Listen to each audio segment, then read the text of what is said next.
Hello. Hi, Howdy. I'm Shandi, I'm Kylee. and we have no Craig Yeah, today. he's not here. He's still alive. He just partied too hard. He's just a little hungover. Just Potentially. Or sick. He's sick. He says he's sick, He's so sick. we'll believe him. I'm sick. And this is Seance with My Siblings, Famous Hauntings edition. Welcome to the Seance. Ooh.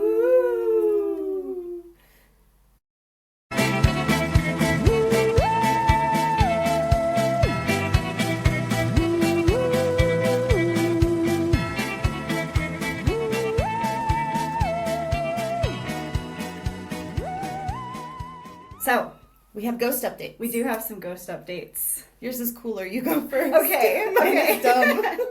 Well, now I can't even remember what day it was. Like a week ago, I was in bed and I was meditating. And, okay, I guess I shouldn't say like everyone knows this, but like sometimes you can feel when you've got like eyes on you. And so I was having that feeling. So I opened my own eyes and like lurching over me was this like super tall humanoid black figure, but it was all like hunched over, Like creeping. like creeping over me. So like its arms were all spread as it was like over me. Its back was like so tall that it was almost like scraping the ceiling. And I was like, oh hell no, get out now. And the way it backed up, it like it was lurchy, but it was like drifting. So it was like, I can't Like, even. just purposely being creepy. Yeah, purposely being creepy. What a jerk. And I was just like, no, you're out of here. Yeah, I'm not messing around with you. Yeah. And you don't think it's your, like, normal resident haunting? It is not David. It's not David. It's not David. It's It not was Dear something David. else. No. Oh, God. Thank God it's not Dear David. Dude, I used to, like, read through his little things at night and scare the shit out of myself. Like that blog and the videos. Dear David. I would just watch other people reading it and reacting to it so I didn't have to. I was into Because that. I was kind of late to the party. Okay. So it was all, like, over. So. Many, many years ago. Oh, that's why. Oh, is our sound wrong? Mine was. Oh. Technical difficulties. My headphones were turned way down. I'm like, why can't I? This sounds weird. Okay. All is well now? All is well. Great. It Okay. ends well. So, All your right. ghost update. Oh, what is going on in my bathroom? Spooky pooping. Thankfully, I was not pooping. I was showering, and so we have a cat named Binks, and sometimes she can open cabinets, because why not? So she'll open the cabinet and sleep on the towels. Lovely. Black cat fur. Yay. Everywhere. So dumb. Anyway, so I hear the cabinet door shut, like clank, Yeah. a wooden sound of shutting. And I expect to see her, like I open the curtain. No, that's not how it happened. So I hear that sound, and then the curtain, like, I'm standing facing the shower head, and the curtain, like, whooshes in. And mind you, I have a fabric Nightmare Before Christmas curtain, and then, like, a heavy plastic lining, or vinyl, whatever the hell it's made out of, that's clear. Anyway, so it, like, whooshes in, and it's very noticeable because that plastic is cold and very thick. And so I was like, that's weird. Like, it doesn't just flutter in a slight breeze. It kind of takes a lot to move it as far as heavy plastic curtains go. So I'm like, oh. So I look out, expecting to see a cat. There is no cat. And obviously the bathroom door is shut. I'm naked in there, and I live with boys. Like, I'm not going to just leave the bathroom door open. So I look in the cabinet to just see if Binks is in there. She's not. I'm like, oh, cool. And then I just finished my shower. As you do. As you do. You're As like, oh, you do. Wonder what that was. Spooky. At least it wasn't a whistle. They couldn't even do the whole thing. They were just like... I'm not hot enough naked to warrant the whole whistle. You get the half whistle. I get the half whistle. Or it's like a train wreck. So they're like... Whatever. Whatever. Anyways. I feel like I can definitely, like, notice that the veil is starting to thin. Oh, yeah. Like, things are starting to creep about. They sure are. Yeah. And my house, like, the residual haunting, for whatever reason, starts kicking up into high gear this time of year. So I've heard tons of... And it's so normal to us all now that I forget to, like, note it and clock it. But I've been hearing the doors slam in the basement. No one is home but me. And we keep all the doors shut, like I've said before, because we have animals and we don't need them in people's bedrooms. They have plenty of their own spaces. Don't worry. They take over the house. Anyway. And just, the sound of footsteps running up and down the stairs. Yes. Just the usual for my house. Yeah. Yeah. Spooky. Well, today we're talking about famous hauntings. Yes, I had one more ghost update. Oh, that sorry. I just remembered. That's exciting. So, and it's kind of related to my topic a little bit. Like, not really, but kind of. But kind of. We're going to loop it in. Because I went to see The Conjuring Last Rites last night as research for my topic. It was very last minute. I was like, ooh. Did you go alone or did you have... I went with Mom and Craig. How fun. Yeah. So Craig was cool to go to the movies. Yeah, that's what I'm saying. He's sick. Oh, I really wanted to go, but I was done after the funeral I went to yesterday. I was like, nah, I'm not leaving my house again. Yeah, that's fair. Anywho's. Yeah. We were in the theater, and we were like a quarter into the movie, and a black orb, and like in the theater, it's already dark. So this thing was like void black. It had to be darker. It was than like dark. black, and it just like went slowly like drifting through the theater.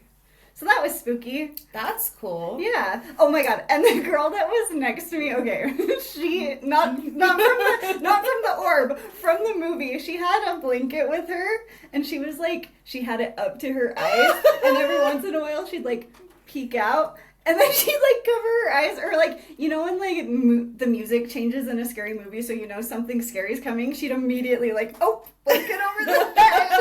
And her, like, she was doing, like, the anxious leg bounce. She was not having a good time. Did that kind of make you enjoy yourself more? It did, actually.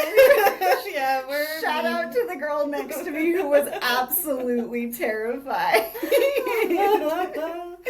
Oh, I'm always like, oh, it's okay. The scary part's over. It's okay now. And it's not over. It's not like over. The scene that they're just getting hacked to pieces or something. I'm like, it's over. It's okay. And then they are traumatized because they believe you. And they look at the screen. I've never actually done that, but I think I would.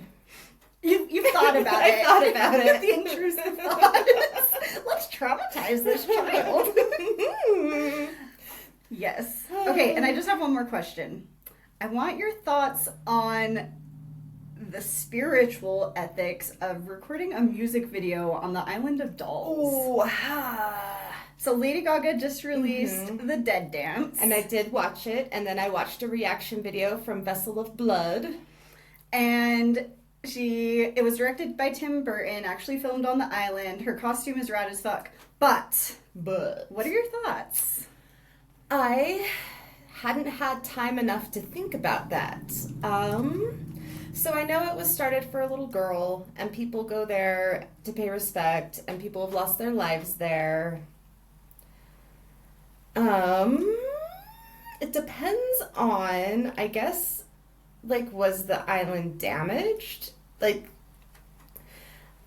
I don't know. That's a tough one because, like, it is a space, and, like, to go and bring joy to a space, yes, is awesome. And it's not like it's some gruesome, macabre video that she is doing anything disrespectful that I would think I would be like, ooh, I wish you wouldn't dance on my grave while you sing that, Lady Gaga. Gaga.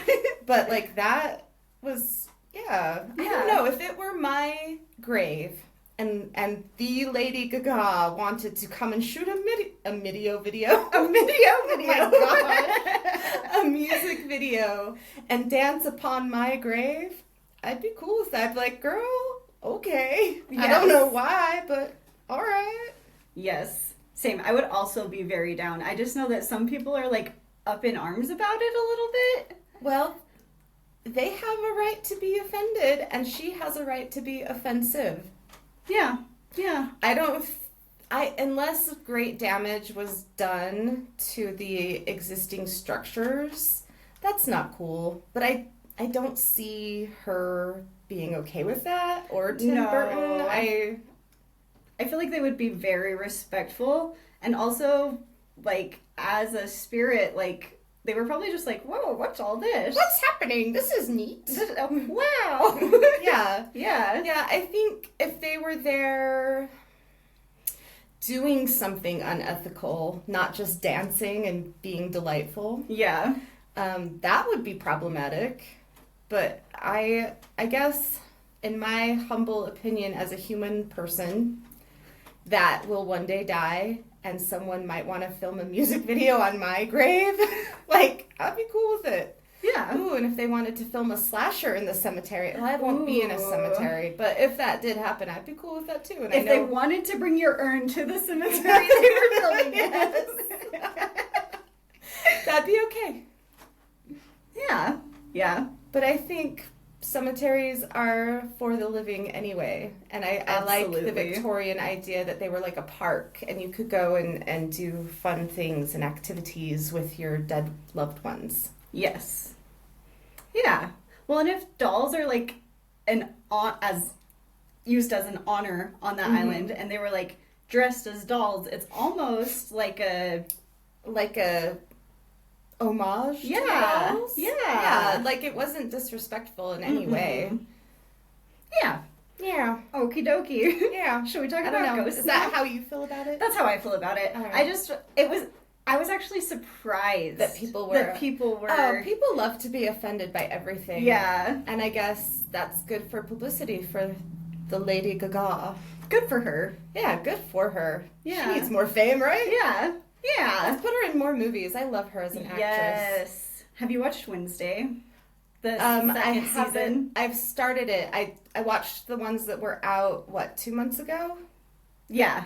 And I haven't, I guess the new ones are out? Yeah, they came out I haven't watched recently. those yet. But today I folded lots of laundry, so I will probably watch that. The Gaga is in them. I know. I loved her in American Horror Story. Yes. It was like, I will be your girlfriend. Please make me a vampire. Pick me. I will make you so happy. Shut up. I can be. No, that's me. If I want. Me. Oh, well, that's what I'm saying. That's me too. Okay. Ghosts. Because I could go off on a rant about pick-me's right now because it's not fair. You socialize women to need to be picked to survive, and then you get mad when we're pick-me's. Like, fuck you. Anyway, I'm done. Anyway.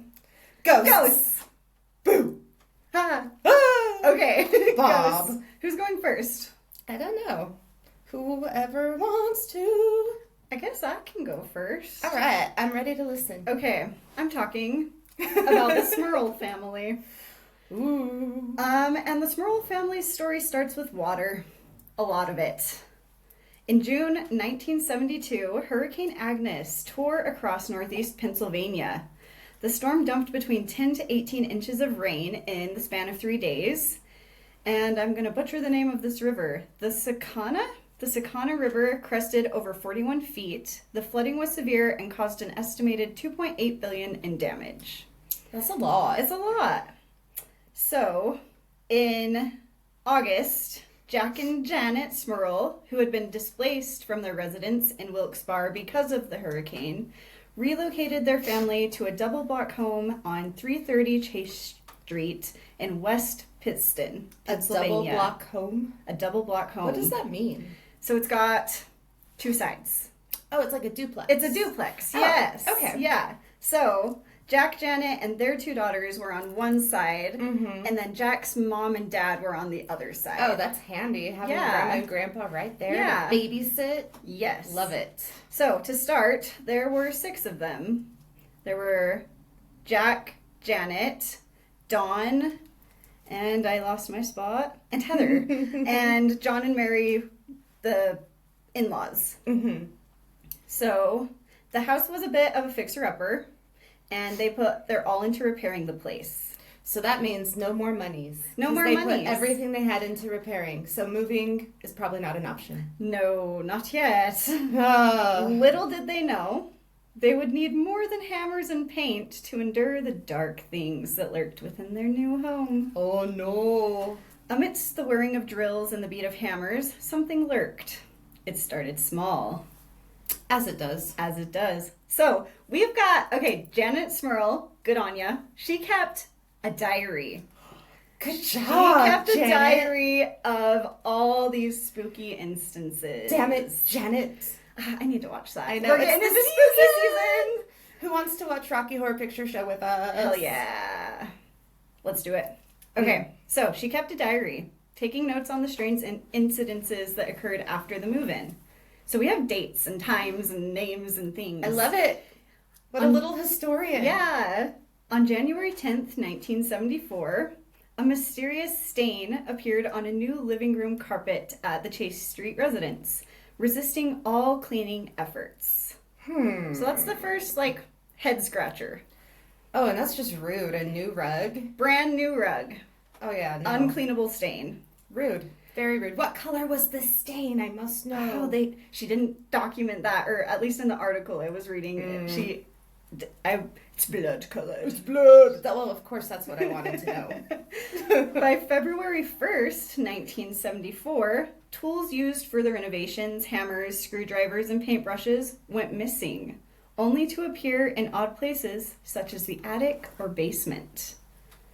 On March 15th, 1974, wall stains seeped through fresh paint in the dining room, defying multiple coats.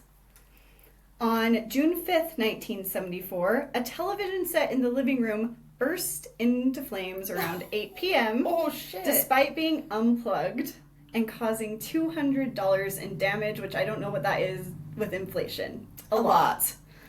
A lot, because $200 in the 70s. Was this in the 70s? Yeah, in the 70s. In the 70s. 74. Was a lot. It was a lot. Yes.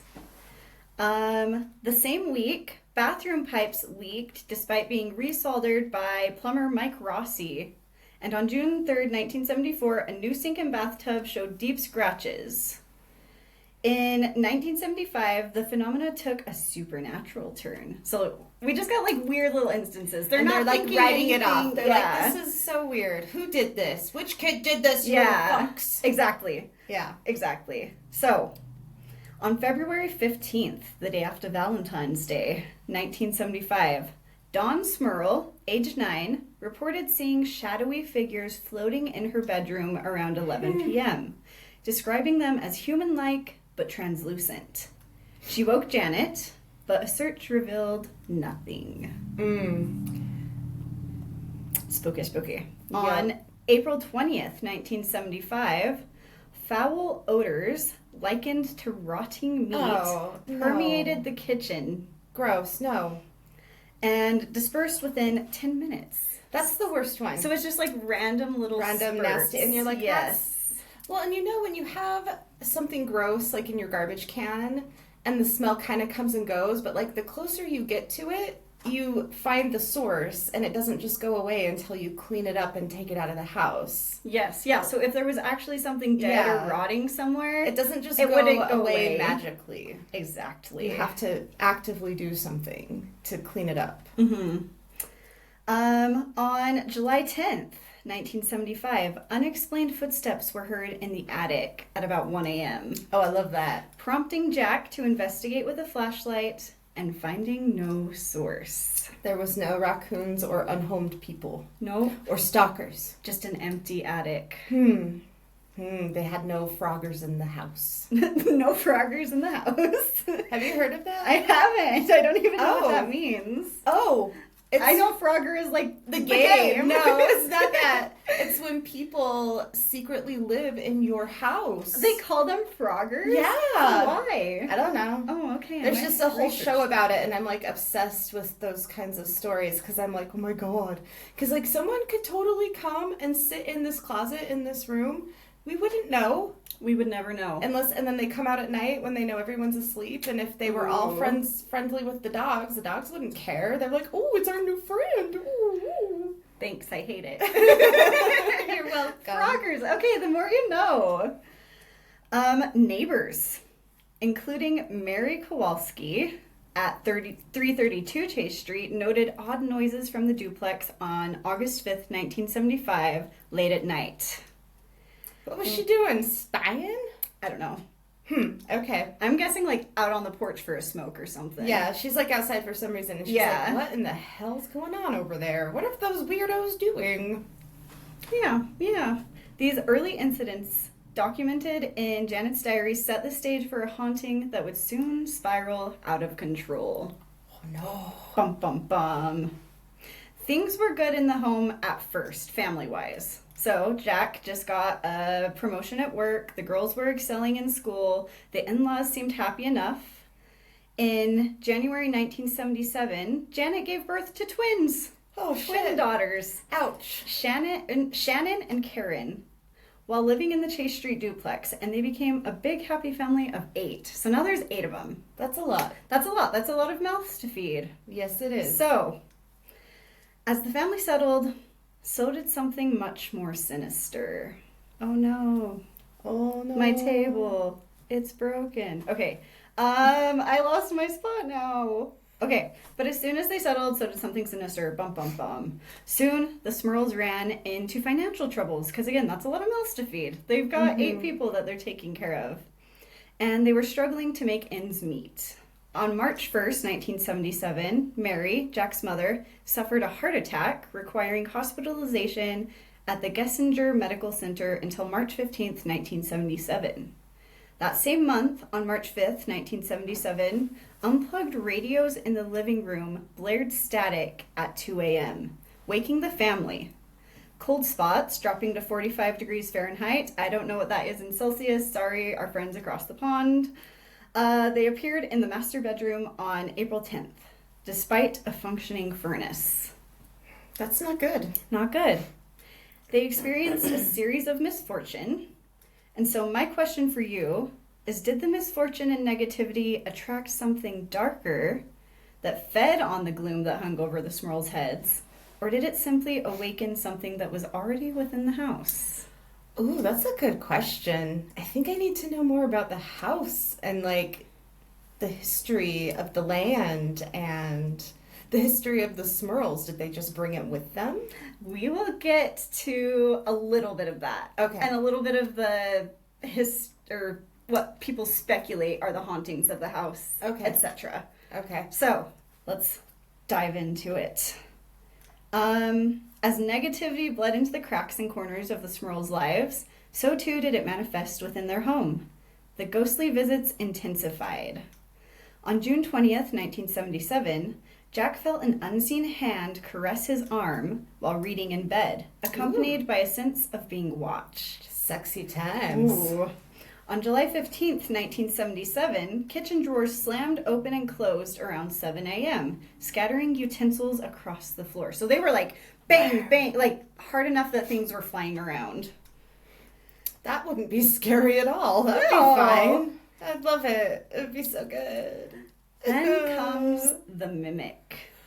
Oh no. So something started to mimic the family. In 1978, auditory phenomena escalated. Mm-hmm. On February 10th, 1978, Janet heard Mary's voice calling her name from the basement. Absolutely fucking not. But Mary was at the grocery store. Mm-hmm.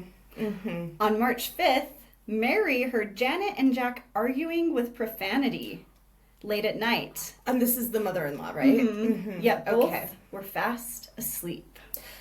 Okay, and I remember the mother-in-law was like salty and treating Janet kind of like shit. Yeah. And Janet's like, what the fuck, man? Yeah. And she's like, I heard you using profanities. And she's like, no, that never happened. So Yeah, and because of this, there were some tensions. Yeah, building. tensions were growing because people were like, why is this person calling my name and they're not here and this is really weird and Yeah. I'm hearing them fighting and my daughter-in-law's being a bitch to my sweet baby son. Yeah, so tensions are high. People Yeah. are unsettled. Yes. On April 20th, 1978, moans and screams echoed through the duplex around 1 a.m., audible to neighbor Tom Riley, who called the Smurls to check if they were home. So that's loud. They were not. Oh, Nobody shit. was home. And it had to be loud enough for a neighbor to hear. Mhm. Okay, that's freaky. And this Yeah. is like people outside of the family noticing weirdness. So Yes. that's even more like adds more legitimacy, I think. Yeah, so we have Mike and Tom Riley now. That have, And the lady. and the lady. I can't I remember, can't remember her name. name. Not important. I mean, she's important. She's a important. person. But black masses and shadowy mist appeared in the hallways and floated through the home. On June 15th, 1978, a black mass described as smoky humanoid shape floated through the living room around 8 o'clock, witnessed by both Dawn and Heather. So now it's not just like one person being targeted at once. It's everyone. Everyone. As the years passed, the haunting intensified until members of the family started to be brutally attacked. Going forward, there will be mentions of sexual assault, violence against animals, and violence against people. If that's not your jam, skip forward. Yes. Yeah. By 1985, I just read that. Okay, things are getting bad. In the dead of the night, as the family slept, Jack started experiencing horrors. Lying in bed with Janet, he heard someone whispering. A young woman, it seemed. When he turned to face his wife, he watched the shadowy figure run up her leg. After that, life in the Smurl house grew darker. Whatever haunted the Smurls grew stronger, perhaps feeding off fear and negativity that it created, and it began to physically attack them. On March 20th, 1985, Dawn, age 19, was pushed down the stairs and sprained her ankle. Oh, no. That is Yeah. unacceptable. The entire family watched with horror as their 75-pound German Shepherd was lifted into the air and slammed against a wall. And now you've hurt the dog, so this is Shit's completely- real. Yeah, and we're getting you the fuck out of our house. One late afternoon in April 1985, a chandelier in the dining room fell. The youngest twin was doing her homework at the kitchen table when the overhead ceiling light began to furiously sway. With a sudden snap, it broke loose and fell, the child dodging herself out of the way by mere inches. It was a heavy lighting fixture that both Jack and his father installed with secure, thick 14-millimeter bolts and had ripped themselves straight out of the drilled hardwood.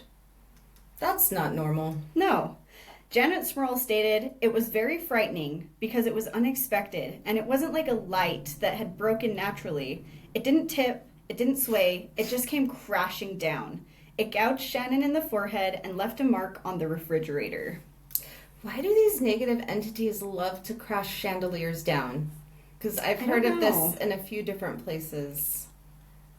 Maybe Because it's scary. it's as scary. fuck. It's scary And they as can fuck. hurt someone. They're big, they're heavy. They have electricity, which the spirit can use for their own means. Mm-hmm. Yeah. Ooh, I don't like this entity. I don't know what it is, No. but it's gotta It's a go. nasty It's a bugger. nasty bugger. They need help. They need a coven to come help them. Yes. Okay. Sleep became scarce in the Smurl home. So now nobody's getting any sleep. So now they're even more on edge and disturbed and disgruntled because you need your sleep. You need your sleep. So the entity would shake beds and whispers in the ears of the family at all hours of the night. On July 22nd, 1985, Janet was levitated 6 feet off her bed and thrown across the room, sustaining bruises on her arms and back, documented by Dr. James Kelly on July 23rd, 1985. I would lose my shit. Yeah, I'd be like, I'm burning this fucker down. yeah. It's getting bad. It's getting really bad. No, it's done been bad. like- Unacceptable. Like, that is a level of haunting that is unusually malignant and not good. I'm saying, okay, so now that I know a little bit more, I'm thinking whatever is there, they might have woken up as their troubles began and the negative energy was there. Mm-hmm. Or it has somehow followed them from somewhere, was attracted to them for some reason. Yeah. A nasty got in. A slick, slimy bugger. Mm-hmm. Yeah. Mm-mm. It reminds me of a worse version of what was in the Springville house basement. Ooh. Because it was a mimic. Grody. And it could touch, like it woke... Yeah, anyway. Okay. It's, yeah. Grody. It's not good. Okay. Again, I'm going to give a trigger warning here. We're talking sexual assault. On August 15th, 1985, Jack claimed a succubus with rotting teeth assaulted him while watching a Phillies game, pinning him to the couch for 10 minutes. Oh, I hate that. I just got full body chills. He didn't even get a hot one? Like, no. Rude. Yeah, rude, girl. Scary. She was scary. Keep your rotten teeth to yourself. So I'm wondering then if it was the entity or a succubus. I don't think it was a real succubus. Mm-mm. On September 10th, so now we're getting like monthly a couple things nasty are happening. It's not like spread out like it was before. It's happening more and more often. It's getting stronger and stronger. Yes. So on September 10th, 1985, Janet reported a malevolent force molesting her in bed around 2 a.m., leaving her shaken. If no one has ever had something like this happen to you, it's horrible. It is horrible. Like, it is not kind, it is not loving, it is not consensual. No. It's scary. bad. It's really, really scary. And it feels so violating, and, like, and you can't even, like, tell anyone about it, because, like, you sound fucking crazy. Yeah. Like, I was sexually assaulted by a ghost? Yeah. Like... Yeah, anyway. It's rough. It is rough. As someone who has lived through something very similar to these two poor people, it's not okay. It's really scary. Yeah. And no one believes you. It's not good. No. Yeah. And that's like, I don't want to say that's the worst part, but that's really, really, really sucky that you kind of have to like go through it alone. And then you're always worried like it could happen again because it's not like a person. It's not like you can lock a door and keep them out or like sleep with your dog and keep them away from you. You can only hope that like any protection and wards that you have keep whatever it is away. And if you don't know how to protect yourself or ward yourself, like I didn't back then, like it's not good. Yeah. Anyway, so it's just assaulting the parents. Though. Yes. Okay. For now. And the doggy. And and it's hurt people. Yeah. But the sexual stuff is only was the not adults. Oh, okay. A silver lining? I guess. Not great. Not great. Anyway, okay. Neighbors again reported screams from the duplex on September 15th at 10 p.m. when the Smurls were at a church event, suggesting that the entity acted independently. So, like, it didn't need the family. It's strong enough that it could. Yeah. I hate this one. Yeah. This is not a fun haunting. No, it's not. It's awful. Unfortunately, when the family reached out for help, they only received more chaos and violence from outside their home. Dripping with fear and desperate for answers, the Smurls reached out to the Catholic Church for help. Priests visited the house and performed blessings and attempted to rid the home of the evil forces, but the locals began to resent all of the negative attention, and the family was accused of being money-hungry charlatans. Just so you know, the Smurls they didn't make a single cent off of this. And some people even went as far as to hurl bricks at the house and through windows in order to scare the family away. Yeah. Oh. Shitty. Very shitty. They should be... That's just so shameful. Instead of, like, reaching out to help, even just to see, like, oh, I'm worried about them. This mental illness. Like, they're making these crazy claims, and, like, we should check on our neighbor. Yeah. No, they were just Being shitty. being shitty. Mm. Isolated and afraid, the Smurls turned to Ed and Lorraine Warren for help. Now, caveat. We side-eye at the Warrens real hard. Real hard. However, they managed to get their mitts on a lot of paranormal cases. Claiming to have investigated over 10,000 cases, actually, during their career. And this is one of those cases.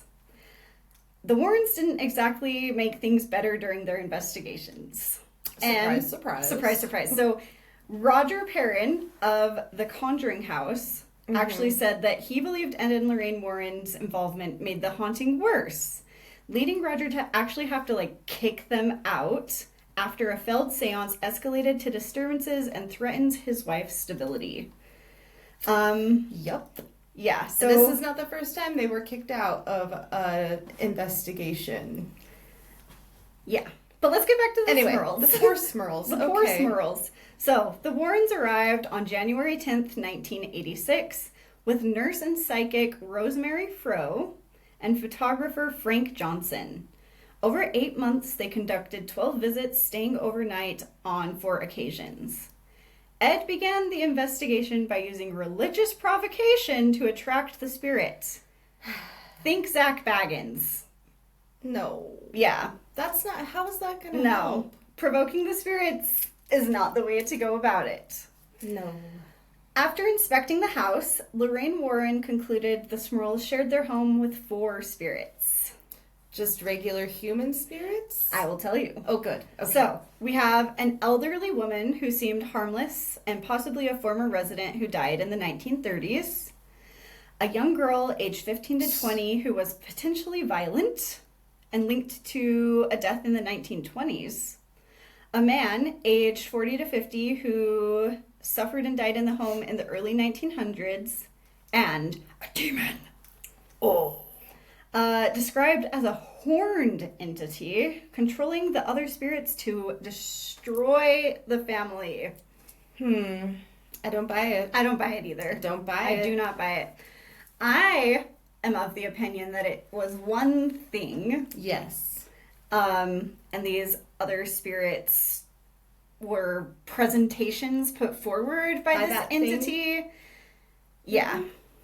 Yeah, as a trick. As a trick, yes. And it's easy to get tricked if you can't see the thing for what it is. Mm-hmm. Like, I know a lot of psychics get tricked. Yes. Because they can only see what the thing wants them to see. And if you can't see, anything...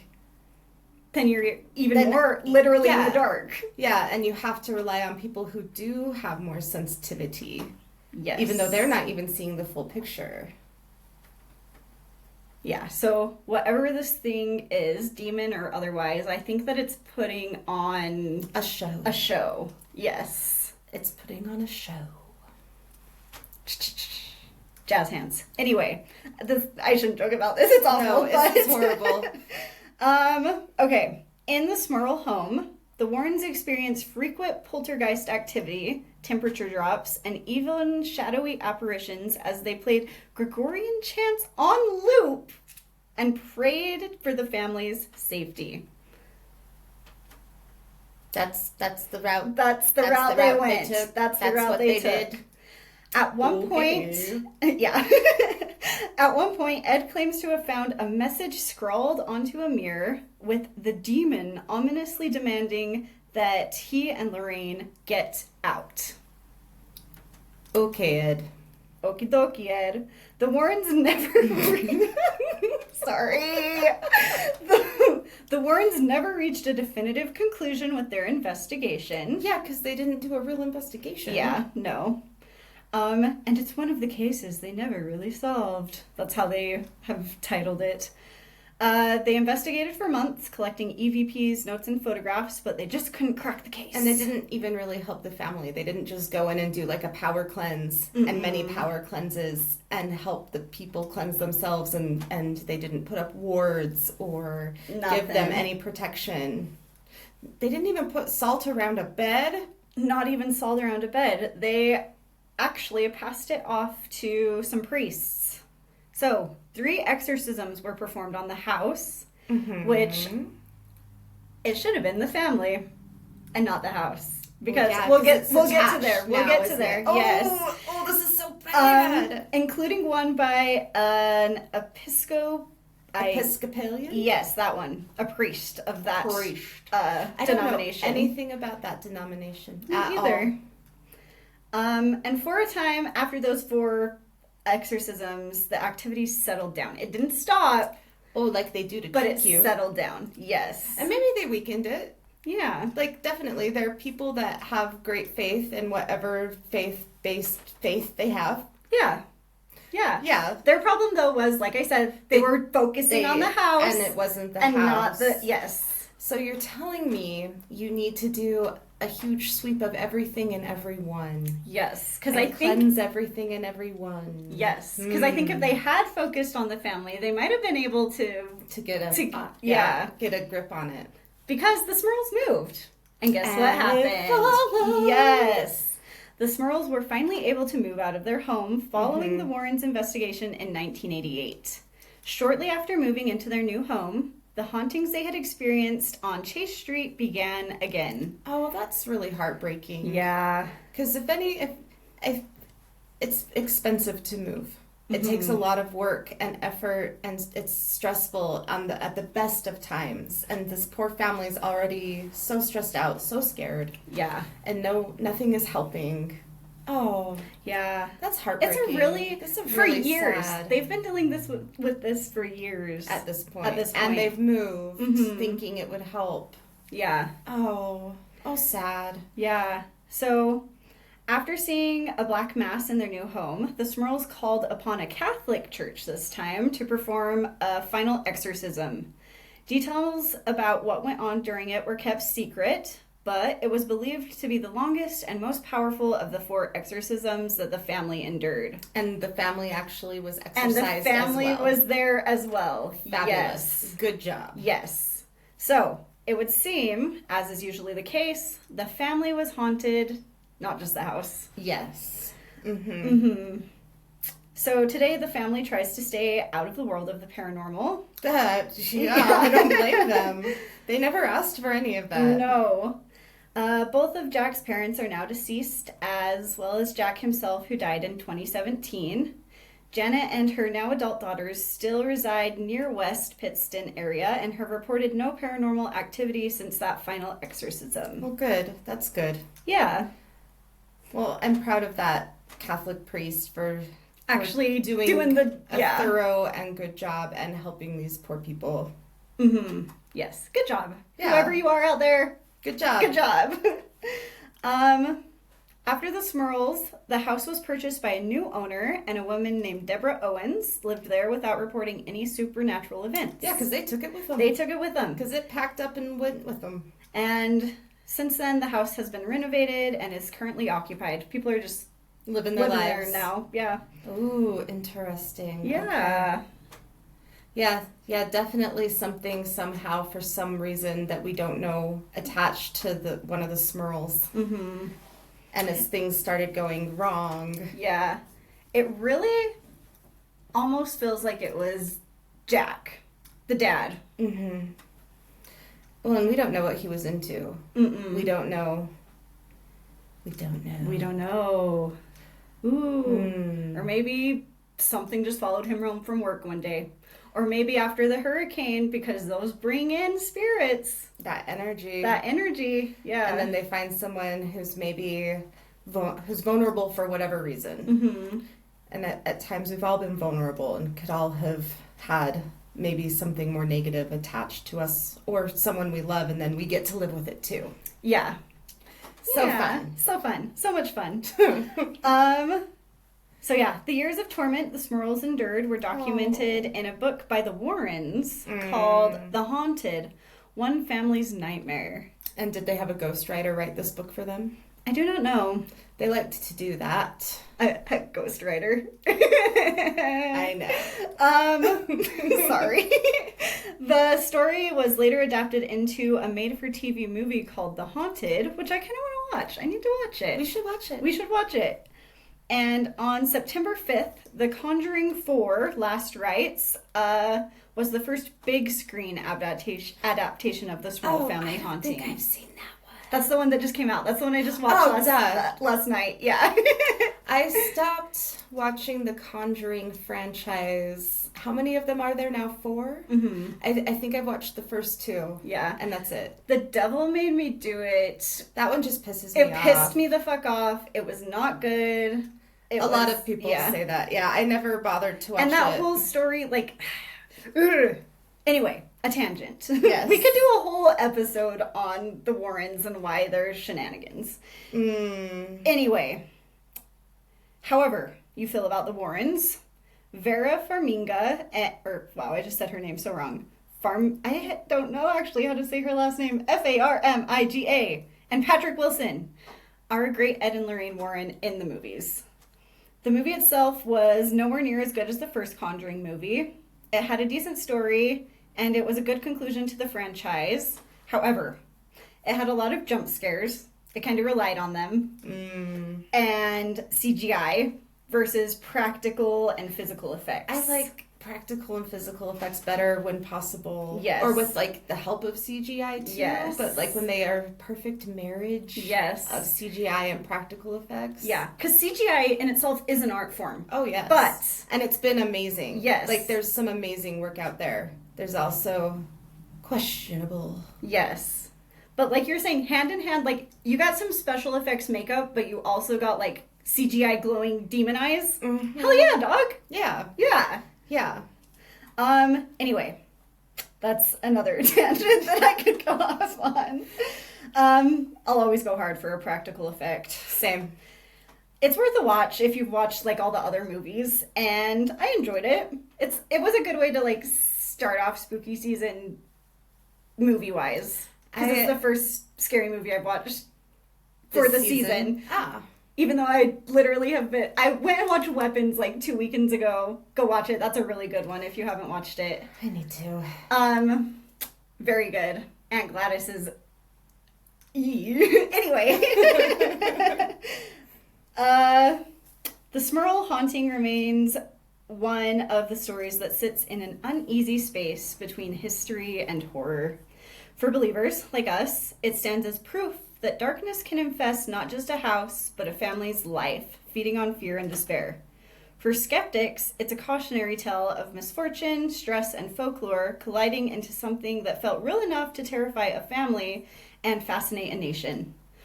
Whether you see it as a genuine demonic siege, a case of mass hysteria, or a mix of both, a mix of both,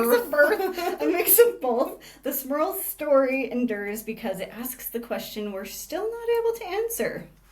When misfortune comes knocking, do we create our own ghosts, or do they find us? Both. Bum, bum, bum. Yeah, I definitely think we can create our own problems.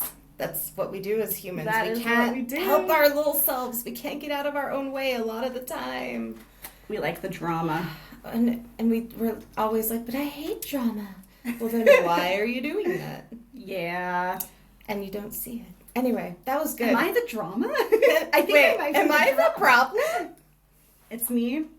Hi, I'm the problem. It's me. Mm-hmm. Okie dokie. That's what I've got for you. That was great, Kai. Thank you for all your research and it was an excellent boy. Mine is sillier. Yeah, so. Good to land on a lighter note. Kind of lighter yeah. note? Okay. Well, because I think a lot of it is just blown out of proportion and silly, and I think, well, we'll get there. We're going to get there. Okie dokie. Okay. I'm excited. So I am talking about the Sallie House. Ooh. Is the haunting demonic? Always. Always. Ask Zach. Ask Zach. Is the haunting an egregore or thought form? Something is in the house. Ooh. The Pickmans are certain of it, as their family experienced the haunting. The Sallie House is often described as the most haunted house in America. Ooh. Oh, and then I went off on a tangent. Tell me. What if TG? Oh, I wrote it down. Oh, I wrote okay. it down. What if TGOG, the most haunted podcast in America, did a live from the Sallie House? The most haunted house in America. Yes. Well, and so the funny coincidence that happened this morning is I was listening to the Two Girls, One Ghost episode that just came out on YouTube today about cannibalism. Ooh. And a little deadly island, the Boone Island. I was just listening to that, and they announced that they're doing a live show about a paranormal, like, a ghost hunt, for lack of better words, that they did. They went to a haunted location and spent some time there and investigated. Ooh. So they're going to do a live to talk about it. Exciting. I know. Corinne and Sabrina, if you're listening, I love you. We love you. We love you. You're so cool. Never stop. Never stop. So yeah, I was like, oh shit, what if it's the Sallie House? I mean, I'm sure it's not, but what if? What if? I just thought that was Dude. a weird coincidence that I was like, they should do a live from there. What if you're just having a psychic premonition and you knew it all along? Ooh, I'm sure that's what it is. Exactly. So If people don't know, I was being sarcastic. Yeah. Sorry. My sources are the Lights Out podcast, the Ghost Gossip podcast, US Ghost Adventures website, and Reddit. Slay. Because of course Reddit. Of course Reddit. Well, I had to have a personal account. Yes. That I actually fucking found one. I was so thrilled. Yay. That is so exciting. Yeah. I usually pick places that I can't. It's more. I always pick something that's more like folklore. So there's not like individuals popping on and being like, hey, this happened to me there. It's so annoying. It's the best when you can find personal encounters. Yes. All right. The lore. The lore. US Ghost Adventures says this about the Sallie House. The house was built between 1867 and 1871 by Michael Finney. Michael died in the house shortly after. In 1872, his son, Dr. Charles Finney, took over the home. Charles was one of the few doctors in Atchison, Kansas. That's where it's at. Kansas, let us know. Yeah. Did I say it okay? While he and his family lived upstairs, the front room acted as his medical office. In the early 1900s, medical care looked very different than it does today. Family physicians were relied on for all kinds of ailments, including emergency medical situations. And this was some conflicting stuff, because some accounts on, like, the Lights Out podcast said Dr. Finney usually referred true emergency situations to a hospital, but that doesn't make sense if there's no hospital nearby. And I don't obviously know the logistics from back then. But that was the only place that said that, because every other account I heard said he would handle emergencies because there was no one else. Like, where are you going to go? Okay, so yeah, just like a house call doctor kind of thing. Yeah, okay. and like they could bring people who were like bleeding out to his house, and he would do his best to help them in his limited office there. It was probably like for the time just normal. Yeah, that's just what you had. That's what anybody had access to. Anyway, it was a dark. Oh, sorry. End quote. From the website. It was a dark and stormy night. Okay, maybe just a dark night, when Dr. Finney heard frantic knocking on his front door. It was a woman holding a young girl, or in the version of the tale from the Lights Out podcast, it was Dr. Finney's former housekeeper, who was a black woman. Dr. Finney and this woman allegedly had an affair, which resulted in a daughter. And the same daughter that the woman was holding, begging Dr. Finney to help. In most versions of the tale, the doctor did not have an affair, and this mom wasn't the woman he had an affair with. It was just a mom and a daughter. He lets the mom and daughter into the home, and he took the girl back to his exam room. The girl in this lore was named Sallie, and thus gave the residents the moniker of the Sallie House. Ooh. The doctor... Okay, so in the Lights Out version... Oh, no. Just kidding. Shut up, Shandi. The doctor feared the girl was having appendicitis and that her appendix may burst and kill her if he didn't act quickly and remove it, which is very true and very real. The Lights Out podcast points out that he may have decided to do the operation in his home because he didn't want anyone to find out about his secret daughter. This is the only place I ever heard that. Okay. And I poked around through their sources and didn't really find where that came from. I didn't try that hard. So, okay. To be fair, I didn't try that hard. But also, he decided to do it in his home because there might not have been time. We don't know. I couldn't find any information about where the nearest hospital was, and it was common practice to do operations like that. Just, you're going to die either way, may as well try. Just like our grandma had a little brother who had a congenital heart defect that he passed from, but the doctor came to their home and tried to save him and operated on him on their kitchen table. So bananas. Yeah, but it was like normal. There was no hospital down here. There was nothing. Like, you did what you had to do to just try to save someone, and gotta survive however you can. Gotta just try. Or else you just sit there and watch them die if you don't try. Anyways, that is, I think, what the situation was, if this is even true at all. Okay. Surprise! Surprise, shorty! Okay. Let's see. Boop, boop, boop. Whatever the case, the lore goes that he gave the girl anesthetic but didn't wait for the medicine to take effect. Instead, he began cutting into the girl's abdomen and searching for the appendix. The little girl died on the operating table, and it is alleged that the doctor lost his license to practice medicine. And that wasn't in every tale either, because it sounds like he was just doing his best to save her. And, this doesn't sound like malpractice at the time. Yeah. Because, we don't even know what kind of anesthetic he had access to in a home office. Some alcohol. Some ether on a cloth, I don't know. They literally used to just bonk him on the head. Knock you out. Goodbye. Good night. Goodbye. Let's see. I hope you wake up. Well, this girl did not, sadly. And, yeah. Now that we know how the house became haunted, let's explore who or what is haunting the home. Ooh. The main spirit is said to be that of a little girl named Sallie. Many mediums have claimed to see this little... Oh, I think I meant to put girl over the years. Others say the haunting is a demonic infestation because of the attacks on men in the home. So I think it's something similar. If there is anything even really there, I think it's something similar to the Smurls. Okay. Where it's one entity and it's manifesting playing as tricks. Separate. Mm-hmm. Yeah. Yes, and it's playing tricks. Mm-hmm. Tricky. This brings us to the Pickman family, Tony and Deborah and their daughter, who rented the Sallie House in the 90s. It was the 90s. And these people did make money off of this haunting.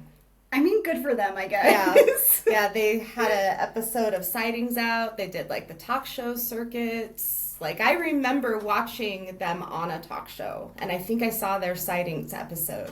Because this was the 90s. I was totally obsessed already with paranormal. So. Yes! So I was born in 82. Let's see. The family experienced odd occurrences like toys moving on their own, and then something darker who hated men was scratching Tony all the time. Tony. The Pickmans enlisted the help of Larry, Tony's brother, to help sort out what was happening in the home. According... I'm sorry, they just grabbed his brother and they're like, hey. Yeah, they're like, we don't know what's happening. Help us. And Larry's like, okay, I know a psychic. Okay. Because that's literally what I'm going to say next. Papa. Larry, Tony's brother, reached out to a psychic he knew in California. So these guys are in Kansas. The psychic is in California. California. Despite not being in Kansas, she was able to offer small bits of information over the phone. There's a ghost in the house. It is a young girl between 5 and 13 years old. That's a big range. That's a very big range, and a 5-year-old and a 13-year-old would look very different if this woman's actually seeing her. Mm-hmm. Her name is Sallie. That's what the psychic was able to tell them. Okay. From California to Kansas. Okay. I don't know that she was that good at remote viewing. Anyway, at the same time, Larry was talking to the medium. Tony's mom reached out to an old friend who used to live at the house. So, and it's at 508 North 2nd Street. The woman said they never really had any issues when the family lived there. The only odd thing was that every once in a while there'd be a very sour smell in the house, but she could never identify its source. Okay. Mm-hmm. Then she remembered that sometimes she'd have to scold her kids for leaving their toys lying out. However, the small children always claimed it wasn't them leaving the toys on the floor, it was Sallie. Ooh. Okay. Mm-hmm. And this woman has no reason, if this is true, this woman who used to live in the house has no reason to lie about this or fabricate anything. She's not getting anything out of it. Like, she has no motive. Anyway, the mom thought they were referring to an imaginary friend, so she dismissed her kids and always made them clean up the toys. Pop off, moms. But now the Pickman family was getting 2 different sources saying that a Sallie was present within their home and they didn't know what to do. Ooh. End quote. The haunting became more violent and Tony claims to wake up with scratches all over his body. The Pickmans had a new baby named Taylor. I don't know if this baby was a boy or a girl, but I'm assuming a boy. Because the daughter is always liking Sallie. The daughter and the mom, nothing really happens to them that's bad. They seem to get along well with this Sallie entity. It's all cool, right? But Sallie hates Tony. Whatever is in there is targeting Taylor and Tony. Yeah. And I think Taylor must be a boy because the new baby would be sleeping and would wake up from sleep with a scream, not a normal baby cry. It seemed that there were 2 main entities, the Sallie thing and something negative that appears to have the power to actually scratch people and throw toys around. For as tortured as Tony was, Deborah, the mom and wife, was obsessed with Sallie and didn't want her to leave or have her crossed over. Interesting. I bet. Okay, she was being oppressed, maybe? Yeah, she was being manipulated. Certainly. Yes. She's a mom thinking that this little girl... Oh, one important thing that article that I used didn't mention, the psychic Barbara from California told Tony and Deborah to treat Sallie like any other little girl, talk to her, nurture her, give her toys, like totally put your energy into this thing. Yeah. Yeah. Yeah. Yeah. That was a mistake. Don't do that. Yeah. Especially, but they're... You know, to kind of be fair or play devil's advocate, like Deborah thinks this is a little girl. She's a mom. She has a little girl. Now she has a newborn baby boy. I mean, if you think this little lost spirit, most nurturers would respond that same way. Yeah. And that's fair, actually. Like, yeah. Especially if you don't know better. Yeah, and they didn't. She didn't know better. She just knew. She was told that it was a little girl. Yeah, and she can't see. She's not, I don't know. Yeah. Okay. So, a psychic offered to cleanse the home, and finally Deborah relented and agreed. At first she didn't want to, as it was possible that Sallie would be cleansed from the home. So the psychic and Deborah came to an agreement that the home could be cleansed, but that Sallie had to stay. Yeah, exactly. This is a quote from U.S. Ghost Adventures. The cleanse didn't go according to plan. Surprise, surprise. Surprise, surprise. Because Sallie's not Sallie. Anyway. Or Sallie is Sallie, but she's not the Sallie that you think Sallie is. Oh, yes, that one. I like that. Anyway. Tony was attacked during the cleanse with 8 of the deepest scratches he received thus far. I hate it. If it's real. The spirits seemed upset at the cleansing attempt, and they increased the incessant voices that Tony was hearing. So they were also torturing Tony with voices. Poor Tony. Yeah. If this is real, that really sucks for him. That sucks for Tony. Sleep deprived and truly feeling crazy at this point, Tony would experience extreme emotions of anger or paranoia and then black out completely. Ooh. And I'm just like, did you have a mental health evaluation? No, because it was the 90s. That was my next thought. There was never any mention of any mental health evaluations or experts or anything in any of the research I did for this. So I don't know. Especially where, like, the mom and daughter... Well, I guess the daughter Saw Sallie. Saw Sallie. Mm-hmm. And would yeah. play with her. Okay. Yeah. Mm-hmm. Okay. And the other little kids Yeah. from before, a different family, the kids would play with Sallie. Yeah. Yeah. Okay. But it seems whatever was really negative there didn't harm anyone but Tony. Okay. Okay. This is, okay, warning for animal violence and death of an animal. So fast forward about 10 seconds if you don't want to hear this. I'll be fast. Okay. Fast forward now. So he blacked out and he discovered that he had killed a stray cat that came into their home with a butcher knife. Oh, what the fuck? Yeah. Tony. I think Tony is maybe needing some intervention for his mental health. Anyway, so he cleaned up and he could hear voices telling him to stab his wife next. He resisted the urge with all his might, trying to keep the toxic thoughts at bay. Like, this screams psychosis to me. Yes, it absolutely does. Or really sick manipulation from someone with a personality disorder. Yeah. Yeah, anyway. Shortly after, when Tony was at the top of the stairs, one of the entities pushed him. The entity shoved him so hard that he broke the railing but didn't fall all the way down the stairs. This finally was enough to pull Deborah from the denial she'd been swimming in. The pair agreed that they could no longer safely live in this home, and within 2 weeks they were packed and moved out, end quote. And they were just renting, so it's not like this was a house they scrimped and saved to buy. So that is slightly easier to move because you're renting. You don't have to save up for years just to try to get out. Right. Yeah. Yeah. Anyway, currently, you can visit the home, ghost hunt. Both day and night tours are available. I love a good daytime ghost hunt. Ghosts can come out whenever they want. They do shenanigans all day long. That's why I'm Shandi the daytime ghost hunter, because I have a bedtime. Yes, ma'am. I'm not staying up all night. Fuck that. One thing that bothers me about the Sallie House is the ties to the satanic panic. Everyone keeps saying that there is, and now was, it's been covered up, a pentagram in the basement, and that satanic rituals were performed.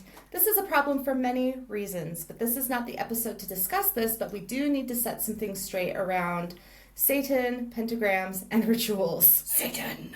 Hail Satan. For funsies.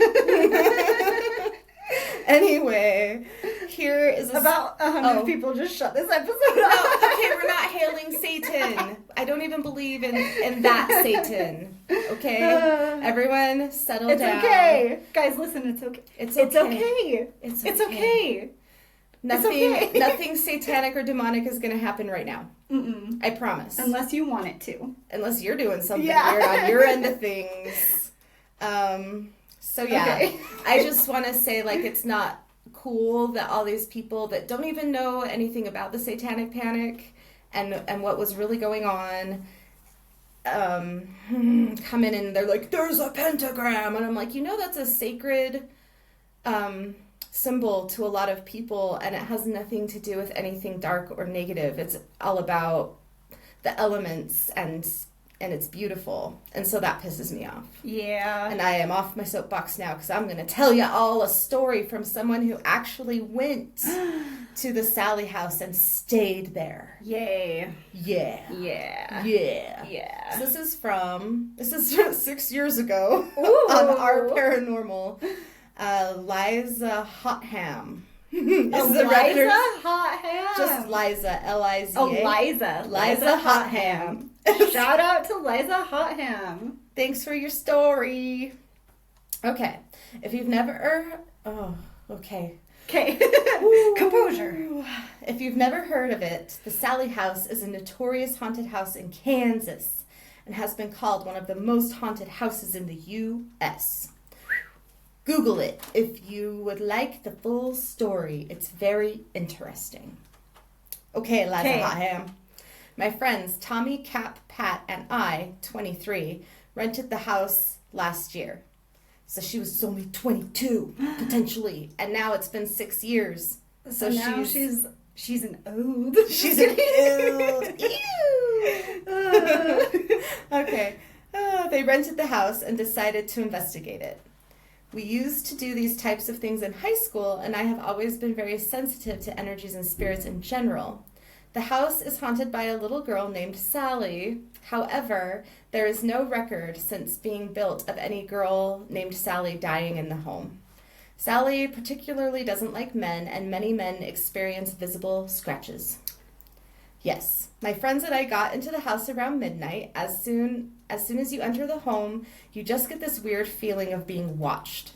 The house has an upstairs with 3 bedrooms. The first floor has a living room, dining room, and kitchen, and there is a basement to this house. Okay, and that's where the pentagram is. Pentagram! Anyway. Should we say Satan one more time? Satan. Lucifer. Oscar the Mobster. I always said that wrong. Oh. That's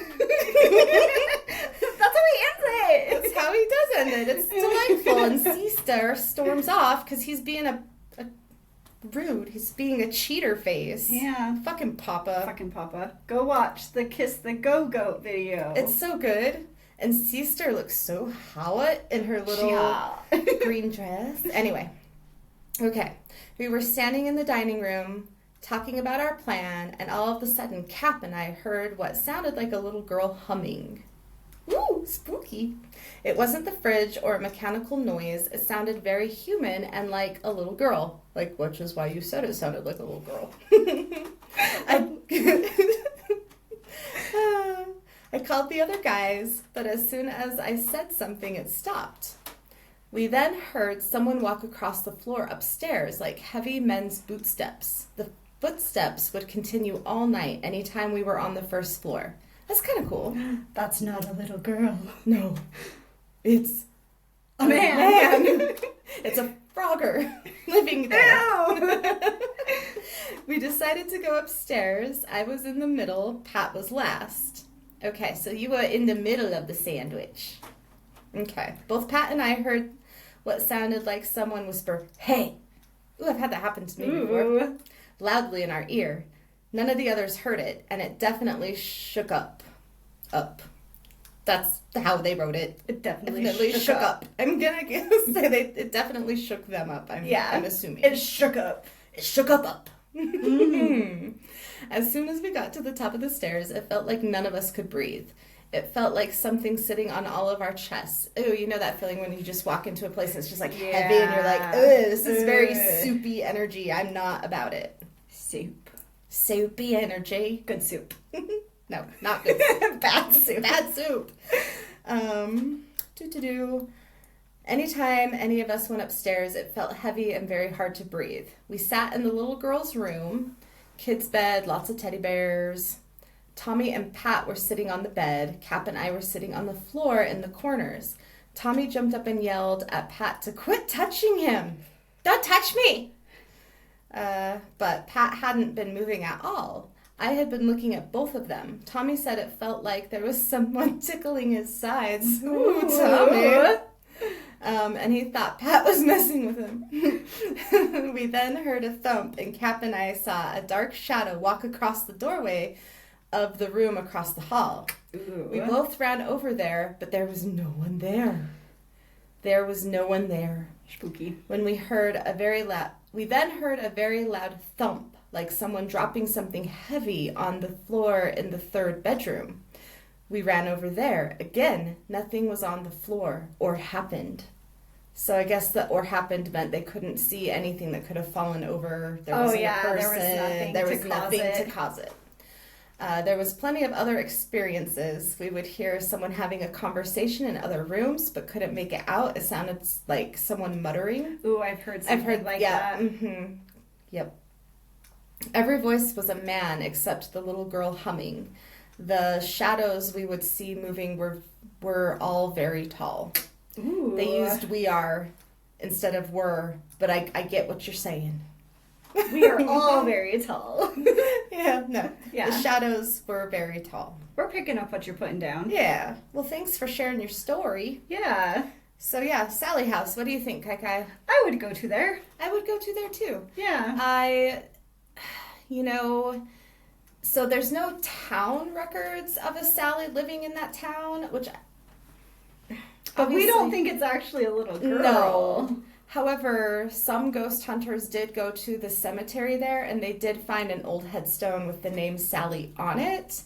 I mean, records back then weren't great. That is true. And if you were a person of color, if you or were an illegitimate child. or a multi-race illegitimate Yeah. child, and your birth may not have been recorded anywhere except for like in a family Bible. Like if you were born at home, there wouldn't be a birth record from a hospital or doctor's office. Like if a doctor didn't deliver you and say maybe like a lay midwife or something, who knows? People had babies all the time without documentation. Yeah. Yeah. Yeah. Yeah. Yeah. So that I don't know that we can really count, but I'm with you. Sallie isn't a little girl stuck there. Mm-mm. Sallie is a trick. Sallie is a trick. Mm-hmm. Mm-hmm. And she had, I think, if that story was true, she had that mom wrapped around her. Its finger. The entity had that woman Yeah. just so manipulated. Mm-hmm. But yeah, so the Pickman family got kind of famous for a while for this. And they liked it. And to be fair, I don't remember them like exploiting their children. It was just the parents for the most part that would appear and talk about things and that would. Okay. I think at sometimes there was little interviews with their daughter, if I'm remembering back all decades correctly. But it didn't feel like they were exploiting the little girl. It was like the parents that wanted the glory. Okay. So that's cool, man. Yeah. You get that money from your ghost story. I'm not mad at it. Do what you gotta do. Yeah, do what you gotta do. Don't be killing fucking cats, though, dog. That's weird. That's real weird. And who knows if that's even true. Yeah. And it was the 90s, so saying something like that to scare people is on par. Mm-hmm. Because That's it's just true. a cat. Ugh. Ugh, gross. Don't you touch. Don't you touch the babies. Mm. Anyway. Oh. So that is the Sallie House, and that is the Smurl haunting. Yeah. We have socials. We do. We have a TikTok. We have a Facebook page. We have an Instagram and a YouTube where you can watch us. Yeah. Yeah. Ooh, and I am in a contest called Yes. The Face of Halloween, and I am you can do a free vote once a day for me to win, which would be super duper cool of you. Yes. And you can find the link to vote for me on our Facebook group page. We will also, and if you're following us on Instagram already, we can add it to our link tree. We'll go do that. I've after never this been able episode. I can't figure out. I'm going to need Kylie's help. I will help you. I need Yeah. a grown up. So you can just go to Instagram, follow us if you're not, and then go vote for Shandi. Please vote for me. I want to win. I want to Yeah. meet Matthew Lillard, so my 14-year-old crush, 14-year-old me needs to meet this man. Adult me is like, yeah, that'd be cool to talk to him. But Shandi's little inner 14-year-old. It's like, yes. oh, and Jamie Yes. Lee Curtis. I can't even think about that. I can't even think about meeting her. I will just simply die. Deceased. I will just die. She will enter the room and I will die. Yeah. Mm-hmm. Yeah. And then I will be a ghost and I will haunt everyone. Slay. You're welcome. You're welcome. Okay. We also have a Tumblr and a Blue Sky, which we're not super active on. We used to be, but also I am just tired. I am also tired, and I am going through a hard season of life. I'm doing my best. So, yeah. Yeah. Thank you, everyone. We love your support. It has been so cool to see all the new listeners and all the new states that are, people are, is it binge listening? It's Philadelphia? It's Or Pennsylvania. Pop off Pennsylvania. Thank you, Pennsylvania. We've got quite a few in Washington. And Texas has been very active. And Utah's always active. And California's always really active. Yeah. Some states have kind of fallen off. And that's okay. That is but okay. we miss you. Come back. There's someone in Canada that's been with us from the beginning. There's someone in Germany that's been with us from the beginning. Yes. Hi, Germany. And our brother in China listens. Hi, Tyler. I said Tyler weird. Tyler. And we're going to try to get our skeptic brother, Chasey. He believes that we believe. He does believe that we believe. We're working on that. It's in the works. Yeah. Like I said, The oldest pod is going through a hard season. The pod of siblings. Sorry, we refer to ourselves in pods because Yes. our parents had batches of children between their marriage and other marriages. That's why I have 8 younger siblings. It's a story. It's definitely one we shouldn't tell. No. Well, thanks Maybe. for listening. Bye. Wave at the Wave at the microphone. microphone.